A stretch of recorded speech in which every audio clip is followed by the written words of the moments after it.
தமிழ்நாட்டை மதிக்கிற, தமிழர்களை வெறுக்காத ஒருவர் பிரதமர் ஆகணும்னா அது உங்க கையில தான் இருக்கு. நீங்க அளிக்கிற வாக்கு தான் இந்தியாவோட அடுத்த பிரதமரா ஒரு ஜனநாயகவாதி வருவதை உறுதி செய்ய போகுது. எப்படி கவர்னர் மூக்கறுப்பு பட்டு வெட்கம் இல்லாமல் சூடு சொரணை இல்லாமல் இன்னும் பதவியில் உட்கார்ந்து இருக்கிறார் பார்த்துட்டு இருக்கிறவங்க. மாண்புமிகு மோடி அவர்களே, நீங்கள் வடிக்கிற கண்ணீரை உங்க கண்களை நம்பாது. ஆனா எங்க வரி பணத்துல ₹1 கொடுத்தா 29 பைசா தான் திரும்பி வருது. அதை கேட்கிறோமே, அதுக்காவது பதில் வச்சிருக்கீங்களா? இல்ல அதுக்கும் வாயாலேயே வட சுடுவீங்களா? உங்க எய்ம்ஸ் மருத்துவமனைய பூதக்கண்ணாடை வச்சு தேடுனா கூட கண்டுபிடிக்க முடியல. அதனாலதான் தம்பி உதயநிதி ஸ்டாலின் அவர்கள் ஒரு செங்கல் எடுத்துக்கிட்டு ஒருவராக போய் காட்டிட்டு வர. தமிழ்நாட்டு மீனவர்களை தாக்கி கைது பண்ணி படகுகளை வலைகள் எல்லாம் பறிச்சு சித்திரவதை செய்கிறது இலங்கை கடற்படை. 56 இன்ச்சு இருமாப்போடு சொல்லிக்கிறீங்களே. தமிழ்நாட்டு மீனவர்கள் கைதை கண்டிக்க தடுத்து நிறுத்த உங்களுக்கு ஏன் துணிச்சல் வரல? ஏன் தைரியம் இல்ல? ஆனா இது பத்தி எந்த கவலையும் இல்லாம, எந்த கொள்கையும் இல்லாம வளைந்த முதுகோடு வலம் வர்றாரு. யாரு? பழனிசாமி. பாதம் தாங்கி பழனிசாமி. பாஜகவுக்கு அளிக்கும் வாக்கு தமிழ்நாட்டின் வளர்ச்சிக்கு வைக்கக்கூடிய வேட்டு. அதை மட்டும் மறந்துடாதீங்க.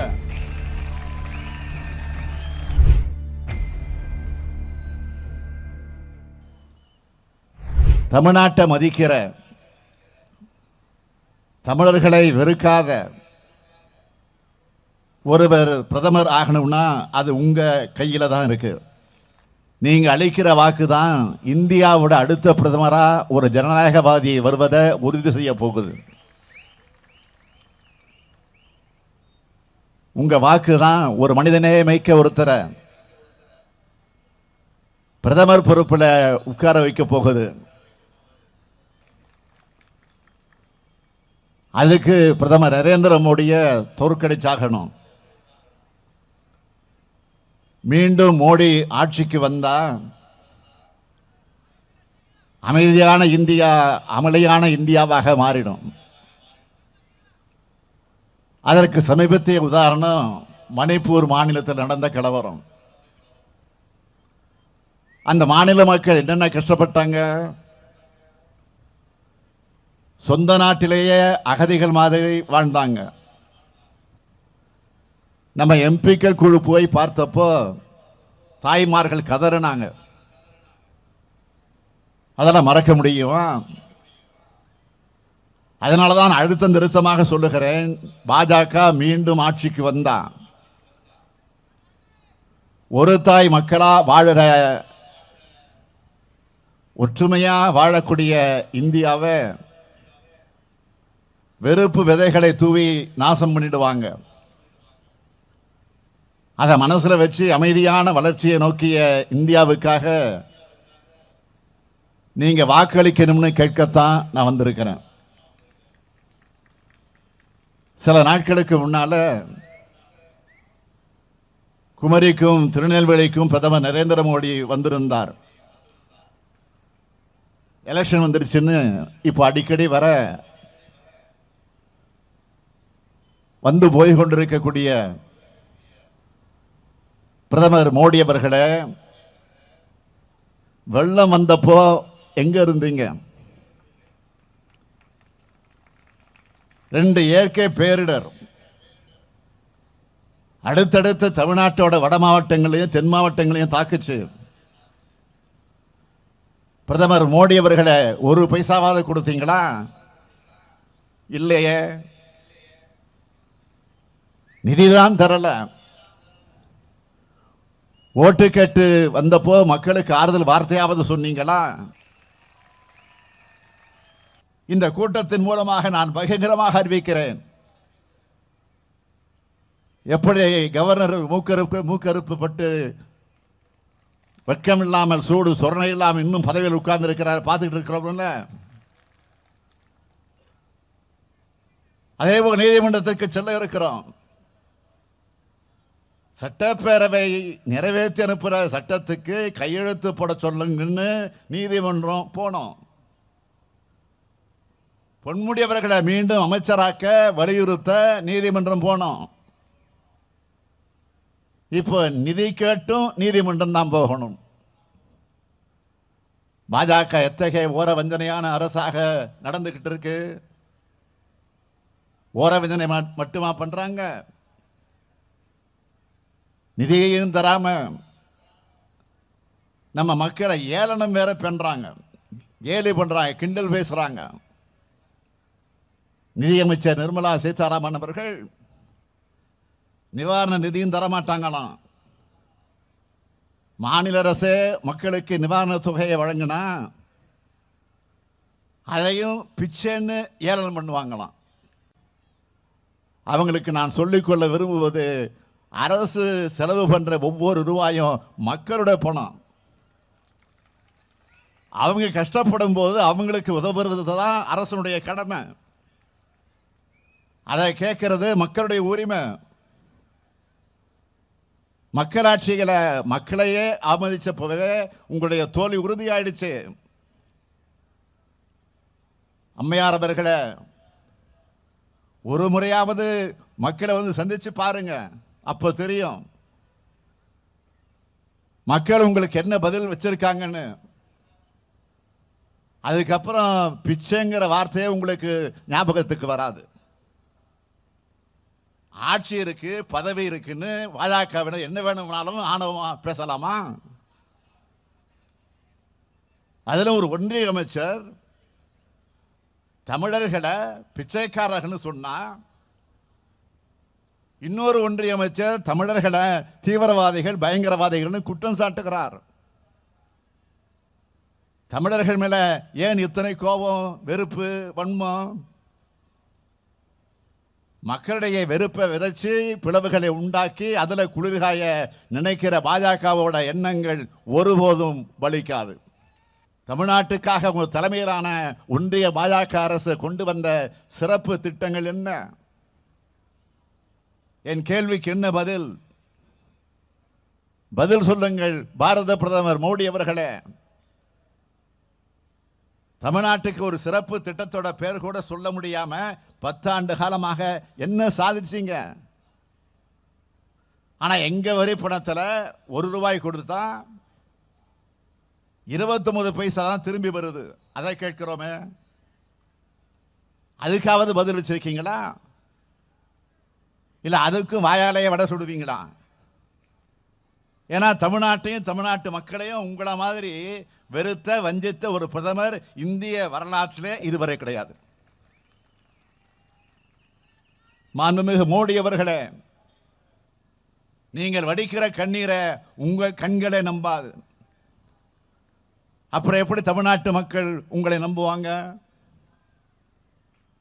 மதுரையில் எய்ம்ஸ் மருத்துவமனை அமையணும் அறிவிச்சீங்களே, நீங்க சொன்ன ஒரே ஒரு சிறப்பு திட்டம் அதுதான். அறிவிச்சு எத்தனை ஆண்டுகள் ஆகுது? 10 ஆண்டுகள் ஓடிடுச்சு. உங்க குஜராத் மாடல் நிர்வாகத்துக்கு அதுதான் எடுத்துக்காட்டு. உங்க எய்ம்ஸ் மருத்துவமனைய பூதக்கண்ணாடை வச்சு தேடினா கூட கண்டுபிடிக்க முடியல. அதனாலதான் தம்பி உதயநிதி ஸ்டாலின் அவர்கள் ஒரு செங்கல் எடுத்துக்கிட்டு ஒரு போய் காட்டிக்கிட்டு வர்றாரு. சமீபத்தில் கன்னியாகுமரிக்கு இந்த பிரதமர் மோடி ஒரு அபத்தமான குற்றச்சாட்டு வச்சிருக்காரு. இலங்கை கடற்படையால தமிழ்நாட்டு மீனவர்கள் தாக்கப்படுறதுக்கு திமுகவும் காங்கிரசும் தான் காரணம்னு சொல்லி இருக்கிறார். நான் கேட்கிறேன், 10 வருஷமா யார் ஆட்சி நடந்துட்டு இருக்கு? இப்போ 10 வருஷமா திமுகவும் காங்கிரசுமா ஆட்சியில் இருக்கு. 3000க்கு மேற்பட்ட மீனவர்கள் கைது பண்ண அந்த காட்சியை வேடிக்கை பார்த்தது உங்க ஆட்சி தான். தமிழ்நாட்டு மீனவர்களை தாக்கி கைது பண்ணி படகுகளை வலைகள் எல்லாம் பறிச்சு சித்திரவதை செய்கிறது இலங்கை கடற்படை. 56 இன்ச்சுன்னு இருமாப்போடு சொல்லிக்கிறீங்களே. தமிழ்நாட்டு மீனவர்கள் கைதை கண்டிக்க, தடுத்து நிறுத்த உங்களுக்கு ஏன் துணிச்சல் வரல? ஏன் தைரியம் இல்ல? இலங்கையை பார்த்து பயப்படுறீங்களா? நாங்க ஆட்சிக்கு வந்தா ஒரு மீனவர் கூட தாக்கப்பட மாட்டார்னு 2014ஆம் ஆண்டு பிரதமராகிறதுக்கு முன்ன இதே கன்னியாகுமரியில பேசினீங்களே, அது மட்டுமா? அப்ப என்னவெல்லாம் சொன்னீங்க? தமிழ்நாடு மீனவர்கள் தாக்கப்படுவதற்கு அன்னை சோனியா காந்தி அவர்களும் அம்மையார் ஜெயலலிதா அவர்களும் தான் காரணம்னு சொன்னீங்க. 10 ஆண்டுகள் ஆகிடுச்சு. இப்ப பேர்களை மட்டும் மாத்தி திமுகவும் காங்கிரஸ் தான் காரணம் சொல்றாரு. 10 ஆண்டு காலத்தில் பிரதமர் மோடி எதுவும் செய்யலை என்பதற்கு இப்படி ஒரு ஒப்புதலை அவரே தர்றார். 2014 இருந்து 2024க்குள்ள 10 ஆண்டுகள் தான் தமிழ்நாட்டு மீனவர்கள் மேல வரலாற்றிலே இல்லாத அளவுக்கு அதிக அளவிலான தாக்குதல். நாங்க எத்தனை கடிதம் எழுதியிருப்போம், நம்முடைய எம்பிக்கள் எத்தனை முறை இதை பற்றி நாடாளுமன்றத்தில் பேசியிருப்பாங்க. இலங்கை மாதிரியான அண்டை நாட்டை பார்த்து இந்த அளவுக்கு பயப்படுகிற ஆட்சியை நடத்துகிற பிரதமர் மோடி 10 ஆண்டுகளுக்கு முன்னாடி இருந்த காங்கிரஸ் ஆட்சியை குறை சொல்லிக்கிட்டு இருக்காரு.